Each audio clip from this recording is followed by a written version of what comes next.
मेरे प्रिय, हम इस वचन को पढ़े हैं। अगर हम इस भजन संहिता को गौर से पढ़े हैं तो ऐसे महसूस होता है कि ये भजनकार ऐसे एक परिस्थिति से लिख रहा है जब उसके जीवन में कई प्रकार के ऐसे जोखिम भरे परिस्थिति है और कंफ्यूज्ड है कि वो अपने जीवन में करे तो करे क्या।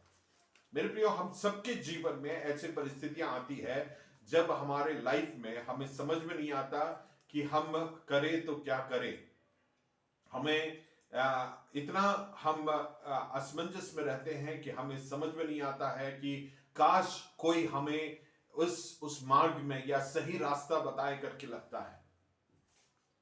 मेरे प्रियो, जब मैं इस भजन संहिता को पढ़ रहा था और इसमें जिस भाव के साथ दाऊद ने इस भजन संहिता को लिखा है उसको समझने का प्रयास कर रहा था, तो समझ में आता है उसके विरोध में बातें उठ रही है, उसके विरोध में लोग उठ रहे हैं, परिस्थितियां उसके विपरीत है और ये व्यक्तिगत तौर पर बहुत कंफ्यूज और अकेला महसूस कर रहा है। जब हम ऐसे परिस्थिति में हैं, किसी जहाज चालक या जो कैप्टन होता है जहाज का, जो समुद्र में चलता है, किसी व्यक्ति ने पूछा ये अंधेरे में आपको कैसे मालूम कि जब अंधेरा है कि आपको किस दिशा में जाना है और सही रास्ते का आपको कैसे पता चलता है। उस कप्तान ने इस प्रकार से प्रतिक्रिया किया, बहुत आसान है। आपको दूर उसको ऊपर लेके गया और दूर एक बड़े से लाइट को दिखाया, बोला कि उस लाइट को देख रहे हैं आप? उसने बोला हाँ दिखाई दे रहा है। बस बहुत सरल है, आप केवल उस लाइट को देखो, उस रोशनी को देखो और उस रोशनी की ओर बढ़ते चले जाओ, आप सही जगह पहुंच जाओगे। हम जानते हैं जब समुद्र में चलते हैं कि लाइट हाउस का बहुत महत्व होता है, जो बंदरगाह को दर्शाता है। उस बंदरगाह में जो लाइट हाउस है उसे देखकर जहाज अपने रास्ते को तय करता है। काश हमारे भी जीवन में जब हम ऐसे कंफ्यूज होते हैं, हमारे भी जीवन में ऐसे लाइट हाउस होता जो हमें उस मार्ग की ओर लेके जाता। मेरे प्रियो, सच्चाई बोलो तो खुशखबरी है, हमारे भी जीवन में परमेश्वर का वचन हमारे लिए रोशनी के तौर पर कार्य करता है। भजन संहिता 119 उसका 105 कहता है, उसका वचन हमारे पथ के लिए उजियाला है।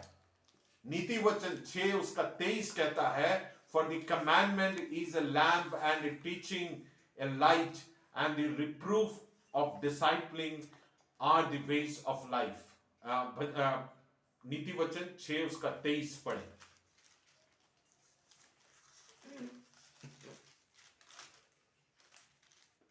आज्ञा तो दीपक है, आज्ञा तो दीपक है। मेरे प्रिय, परमेश्वर का वचन जो है हमारे लिए उन परिस्थितियों में दीपक है। बोलने का तात्पर्य है, आप और हम जब भी कंफ्यूज होते हैं, जब भी असमंजस की परिस्थिति में बातें क्लियर नहीं है, तो सबसे उत्तम तरीका है जिससे हमें परमेश्वर का मार्गदर्शन प्राप्त कर सकते हैं, वो है परमेश्वर का वचन। Praise the Lord. दाऊद अपने जीवन के इस परिस्थिति में जब वो बिल्कुल क्लियर नहीं है कि करे तो क्या करे, उन परिस्थितियों में परमेश्वर के उस रास्ते को, परमेश्वर के वचन में जो मार्गदर्शन है उसके बारे में अवलोकन करते हुए कई वचनों को यहां पे बताया है जो दाऊद अपने एक्सपीरियंस से, अपने जीवन के अनुभव से कहता है। अगर आप भजन संहिता 25 उसके 4 से 5, 8 से 10, 12 वचन और 21वें वचन को पढ़ते हैं, वो इस बात को व्यक्त करता है कैसे परमेश्वर से उसने मार्गदर्शन को पाया है। ऐतिहासिक तौर पर यह स्पष्ट नहीं है कि दाऊद का परिस्थिति क्या था, लेकिन उसके परिस्थिति के बारे में कुछ झलक यहां पे दिया। दाऊद के परिस्थिति का झलक हम यहां पे देखेंगे, तीसरे वचन को पढ़ेंगे। वरन जितने तेरी बाट जोते हैं उनमें से कोई लज्जित ना होगा, परंतु जो अकारण विश्वासघाती हैं वे ही लज्जित होंगे। और 19वां पद, मेरे शत्रुओं को देख, कि वे कैसे बढ़ गए हैं। मतलब क्या है, ये भजनकार ऐसे परिप्रेक्ष्य से लिख रहा है जब उसके शत्रु चारों ओर से उसके ऊपर प्रहार कर रहे हैं।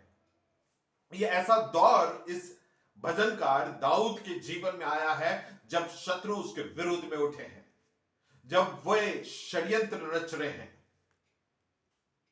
हमारे भी जीवन में ऐसी परिस्थिति आ सकती है, और इसलिए हमारे जीवन में जब ऐसे परिस्थिति से हम गुजरते हैं, ये भजन संहिता हमारे लिए बहुत महत्वपूर्ण है, क्योंकि हमें बताएगा कि हम अकेले नहीं हैं जो ऐसे परिस्थिति से गुजरते हैं, वरन दाऊद और हम सबके जीवन में अलग अलग परिस्थितियों में हम ऐसे परिस्थिति में फंसे हैं जब हमारे चारों तरफ से लोगों ने प्रहार किया है, एक के बाद एक लोगों ने हमारा विरोध किया है, हमसे घृणा किया है। हमें समझ में नहीं आता है कि वे अकारण हमसे इतना विरोध क्यों करते हैं। हमने कोई उनके साथ बुराई नहीं किया है, उसके बावजूद वो हमारे जीवन में ऐसे क्यों करता है। मेरे प्रियो, हमारे जीवन की परिस्थितियां हमारे लिए विपरीत लग सकता है, लेकिन सच्चाई यह है, उन सारे विपरीत परिस्थितियों में परमेश्वर हमारे विपरीत परिस्थिति को बदलने के लिए सक्षम है। इस भजनकार का दूसरी परिस्थिति को हम देखेंगे, 15वें वचन को पढ़ेंगे। मेरी आंखें सदैव यहोवा पर टकटकी लगाए रहती है, हाँ, क्योंकि वही मेरी पांवों को जाल में से छुड़ाएगा। ऐसी परिस्थिति जब ये जाल में फंसा हुआ है, कोई व्यक्ति जानबूझ के किसी जाल में या किसी षड्यंत्र में फंसता नहीं है, लेकिन वो फंस जाता है। मतलब दाऊद का इस भजन से एक बात, दूसरी बात इंडिकेशन दे रहा है, वो ऐसे परिस्थिति में है कि वो उलझे जा रहा है परिस्थितियों में। तीसरा 16वां वचन पढ़े। हे यहोवा, हाँ, मेरी और फिर मुझ पर अनुग्रह कर, हाँ, क्योंकि मैं अकेला और दीन हूँ। तीसरी बात, ये अपने जीवन के परिस्थितियों के बीच में अकेले महसूस कर रहा है। क्या आप अपने जीवन में अकेले महसूस करते हैं? तो ये भजन संहिता पढ़ेंगे तो आपको इसमें से मार्गदर्शन मिलेगा कि हमें क्या प्रतिक्रिया करना है हमारे जीवन के परिस्थितियों में। हम जब अकेले होते हैं, जब शत्रु हमारे चारों तरफ से हमारे पर प्रहार करते हैं, दुखित करने वाले षड्यंत्र रचते हैं, उन परिस्थितियों में हमें कैसे प्रतिक्रिया करना, ये वचन हमें सिखाएगा। चौथा वचन, चौथा पॉइंट, 17वां वचन, 17th वर्स। मेरे हृदय का क्लेश बढ़ गया है। मतलब हृदय का क्लेश बढ़ गया है, या आप अपने जीवन में निरुत्साहित महसूस कर रहे हैं, आपकी परिस्थितियों के बीच में आप निरुत्साहित महसूस कर रहे होंगे। दाऊद कहता है मैं भी उसी परिस्थिति से गुजरा हूं। 19वां पद पढ़ेंगे। मेरे शत्रुओं को देख कि वे कैसे बढ़ गए हैं और मुझसे बड़ा बैर रखते हैं। 5वीं बात, ये मुझसे बड़ा बैर रखते हैं। हमने 5 बातों को देखे हैं जो भजनकार जिस परिस्थिति से गुजर रहा। पहला, उसके शत्रु बढ़ गए हैं, जिसके कारण उसके दर्द उसके जीवन में बढ़ गए हैं। दूसरा, उनके षड्यंत्र में वो फंसते जा रहे हैं। तीसरा, वो इन सारे परिस्थितियों में, एक इंसान की परिस्थितियों में अगर वो अकेले है तो उसकी जो दर्द है, उसकी समस्याएं हैं, और भयावक दिखता है। दाऊद बोलता है मैं अकेले महसूस कर रहा हूं। चौथी बात है कि वो निरुत्साहित है। 5वीं बात, वो मुझसे बहुत अत्यंत घृणा करते हैं। दाऊद कहता है ऐसे जब विपरीत परिस्थिति, डेस्परेट परिस्थिति है हमारे जीवन में, हम अपने जीवन की परिस्थितियों से अपने आप से नहीं उभरते हैं, वैसे परिस्थितियों के बीच में जरूरी है कि हमें परमेश्वर के उस सिद्ध परमेश्वर के मार्गदर्शन की जरूरत है। दाऊद ऐसे परिस्थिति में कैसे प्रतिक्रिया कर रहा है? दाऊद इस भजन संहिता के द्वारा 3 प्रकार के प्रतिक्रिया को कर रहा है। उसको मैं ऐसे बोलूंगा 3 Ds, 3 D का प्रतिक्रिया वो कर रहा है। पहला, he is expecting God to deliver him. वो परमेश्वर से ये अपेक्षा कर रहा है कि परमेश्वर उसे छुड़ाएगा, उसे बचाएगा।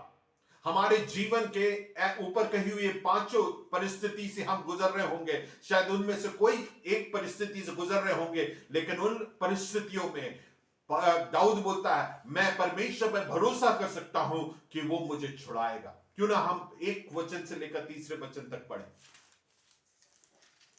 हे यहोवा, मैं हाँ। अपने मन को तेरी ओर उठाता हूँ। हाँ हे मेरे परमेश्वर, हाँ। मैंने तुझी पर भरोसा रखा है।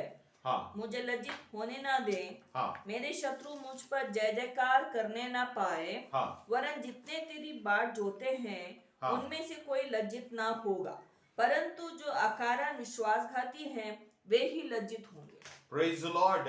अपने भरोसे को वो जता रहा है और परमेश्वर से ये प्रार्थना कर रहा है कि परमेश्वर तू मेरे जीवन में अपने छुटकारे को दे। हमारे भी जीवनों में हम अपने परिस्थिति में ये ना सोचे कि हम अकेले हैं। हमारे परिस्थितियों में हम ही एक है जो ऐसे परिस्थिति से गुजर रहे हैं। नहीं, ऐसे परिस्थिति से दाऊद गुजरा है, हम में से प्रत्येक गुजरे होंगे, लेकिन इस परिस्थिति में हमारा प्रतिक्रिया कैसे होना चाहिए वो दाऊद इस भजन के द्वारा सिखा रहा है। पहली बात, हम उसके उपस्थिति में उस छुटकारे के लिए उसकी उपस्थिति में हम गुहार लगाए, He will deliver us। दूसरा, second, for direction we need to ask God. परमेश्वर से ये पूछे कि वो हमारा दिशा निर्देश तय करे। ये भाग पाया जाता, हम पढ़ेंगे नहीं, सारे वचन को नहीं पढ़े, कुछ वचनों को हम गौर करेंगे। चौथे वचन से लेकर 15वें वचन तक दाऊद ये प्रार्थना कर रहा है, परमेश्वर मेरे इस असमंजस की परिस्थिति में, मुझे कंफ्यूज करने वाले इस परिस्थिति में, परमेश्वर मुझे मेरे मार्गों में बता।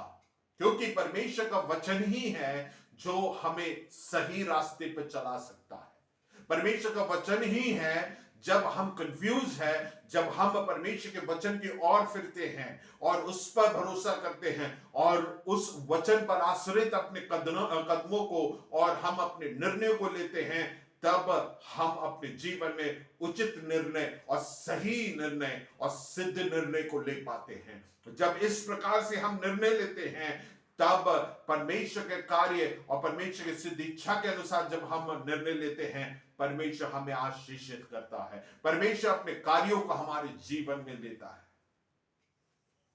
तो क्या समझ में आता है, हमारे जीवन में जब शत्रु हमारे विरोध में षड्यंत्र रचते हैं, वो हमारे विरोध में हमें उलझाने के लिए षड्यंत्र रचते हैं, झूठ कहते हैं, हमारे विरोध में ऐसे बातों को शायद कहते होंगे जो सही नहीं है।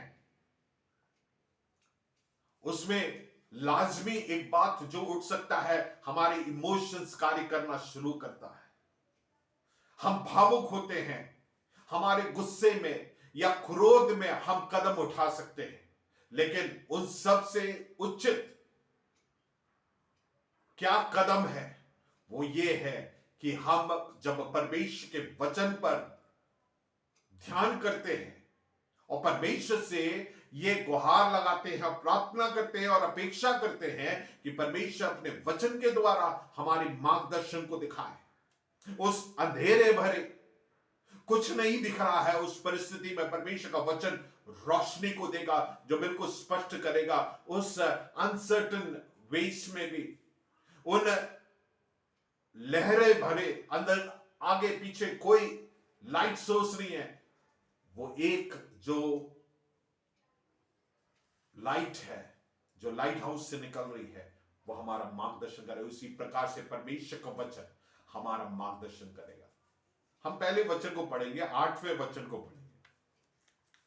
यहोवा भला और सीधा है, यहोवा भला और सीधा है, इसलिए वो पापियों का अपना मार्ग दिखलाएगा। मेरे प्रियो, हम अपने जीवन में पाप किए होंगे, लेकिन उसके बावजूद परमेश्वर के बारे में एक गुण लिखा है, he is good and upright.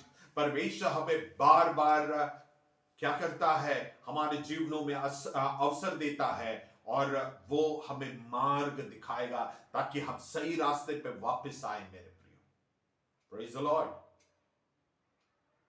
Hallelujah. ये परमेश्वर ये जो मार्ग दिखा रहा है वो हमारे लिए करेक्शन का मार्ग है मेरे प्रिय, हमें सुधारने का मार्ग है। 9वें पद को पढ़ेंगे। वह नम्र लोगों को न्याय की शिक्षा देगा। हाँ वह नम्र लोगों को अपना मार्ग दिखलाएगा। मेरे प्रियो, लेकिन एक बात जरूरी है, परमेश्वर हमें मार्गदर्शन देगा। He would give us direction, but provided you are ready to humble yourself in the presence of God. परमेश्वर के उस मार्गदर्शन के लिए और परमेश्वर अपने कार्यों को और रास्तों को हमें बताएं और हम उसे हमारे जीवन में स्वीकार करने के लिए हम नम्र होना जरूरी है। अगर हम नम्र करते हैं तब परमेश्वर हमें अपने मार्ग में चलाएगा। हम अगर तैयार नहीं हैं, हम परमेश्वर के उस दिशा निर्देश को, परमेश्वर के मार्गदर्शन को हम अपने जीवन में अपनाने के लिए, सुनने के लिए तैयार नहीं है तो परमेश्वर हमारा मार्गदर्शन भी करेगा नहीं। ये एक गंभीर बात है। अगर आप चाहते हैं कि परमेश्वर अपने मार्गों में हमें चलाए तो सर्वोपरि हमारे जीवन में जो जरूरी है कि हम परमेश्वर के वचन के प्रति हम अपने आप को नम्र करें, ताकि जब परमेश्वर हमसे बातचीत करता है हम परमेश्वर को यह जता पाए हमारी जीवन शैली से कि हम टीचेबल है, परमेश्वर हमें सिखा सकता है करके परमेश्वर को लगना चाहिए हमारी प्रतिक्रियाओं से। हमें अपने आप से यह प्रश्न पूछना है, Am I teachable by God or by men of God? जो प्रचारक है, जो लोग आपके पासबान है या आपके मेंटर्स है या वचन जो बोलता है, क्या हम टीचेबल है? क्या अगर हैं, आप नम्र है, परमेश्वर हमें अपने मार्गों को सिखाएगा। एक और बार 9वें पद को पढ़ेंगे। वह नम्र लोगों को न्याय की शिक्षा देगा। वह नम्र लोगों को अपना मार्ग दिखलाएगा। मेरे प्रियो, जब हम अपने आप को नम्र करेंगे परमेश्वर अपने मार्ग को दिखलाएगा और तब हम उचित निर्णय को हम अपने जीवन में ले पाएंगे। कई बार हमारे सीमित ज्ञान, हमारे सीमित तजुर्बा, एक्सपीरियंस के चलते हम कई बार गलत निर्णयों को ले सकते हैं, लेकिन अगर हम परमेश्वर के वचन पर आश्रित होकर परमेश्वर से मांगकर कोई भी डिसीजन लेते हैं वो गलत नहीं होगा। कई बार हमारी मन या हमारी चेष्टाएं, हमारी अभिलाषाओं के पीछे हम डिसीजन लेते हैं और उसके बाद हम उस डिसीजन को लेकर दुखी होते हैं, लेकिन परमेश्वर का वचन जो हमें रास्ता बताएगा वो परफेक्ट है मेरे प्रियो, और जब हम उस पर आश्रित होकर निर्णय को लेंगे वो हमें सही रास्तों पे ले चलेगा। 10वां वचन को पढ़ेंगे। जो यहोवा की वाचा और चितौनियों को मानते हैं, उनके लिए उसके सब मार्ग करुणा और सच्चाई है। उसके सब मार्ग करुणा और सच्चाई है मेरे प्रिय, उसके सब मार्ग करुणा और सच्चाई है। जब हम उसकी चितौनियों को मानेंगे उसका सब वाचा हमारे लिए क्या है? करुणा और सच्चाई है। 12वां वचन पढ़ेंगे।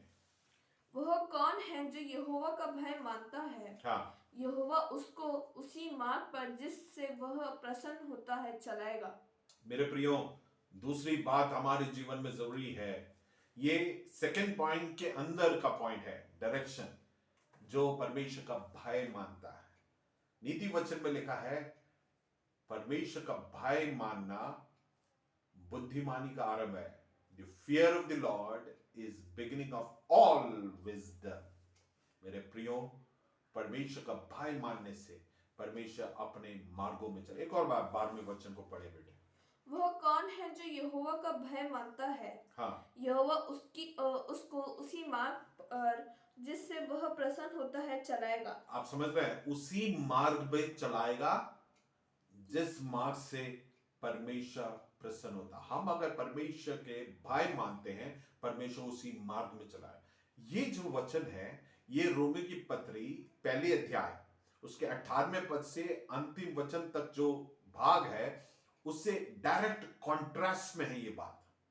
वहां पे ऐसे लोगों के बारे में परामर्श है कि जो परमेश्वर के भय नहीं मानते, जानबूझ के परमेश्वर के विरोध में पाप करते हैं, अधार्मिकता में चलते हैं, और परमेश्वर उनके बारे में लेकर उनके मन के अभिलाषाओं के अनुसार परमेश्वर धक्का देकर उसी दिशा में भेज देंगे जिस दिशा में वो जाना चाहते हैं।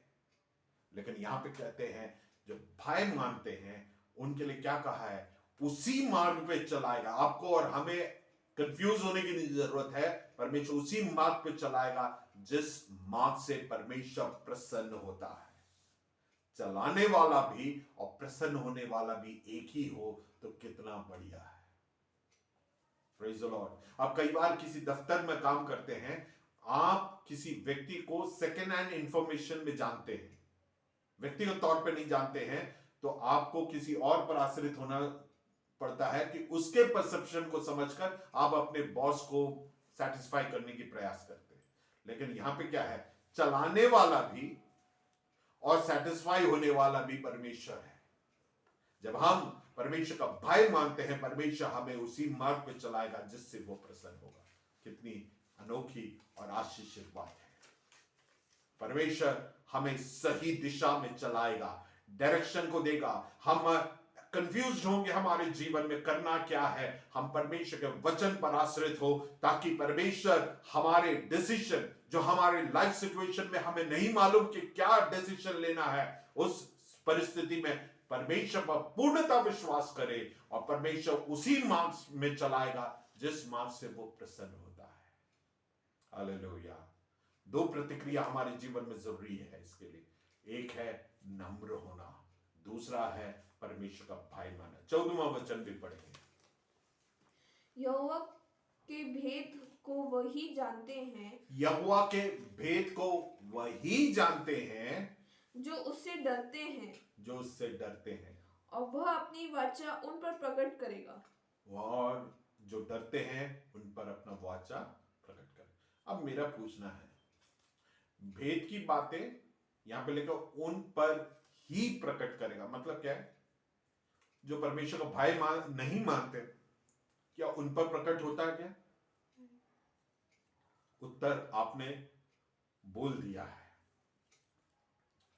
सो क्या है, हम परमेश्वर का भय मानने से परमेश्वर का बड़ी आशीष है हमारे जीवन में। हम इस भजन संहिता में यूं भी पढ़े हैं, इसकी आशीषें कहां तक मिलेगा? हमको मिलेगा और हमारे पीढ़ियों को भी मिलेगा, है ना। Your descendants descendant. पढ़िए इसका 13वां वचन। वह कुशल से टिका रहेगा। बेटे 12 और 13 साथ में पढ़ना। वह कौन है जो यहोवा का भय मानता है? हाँ, यहोवा उसको उसी मार्ग पर जिस से वह प्रसन्न होता है चलाएगा। हाँ, वह कुशल से टिका रहेगा। वो कुशल से टिका रहेगा। प्रेजेंट कंटिन्यूअस टेंस, अभी टिका है, 1 घंटे बाद भी टिका रहेगा, आपकी परिस्थितियां विपरीत होके तब भी टिका रहेगा और अनंत जीवन में भी टिका रहेगा। Praise the Lord.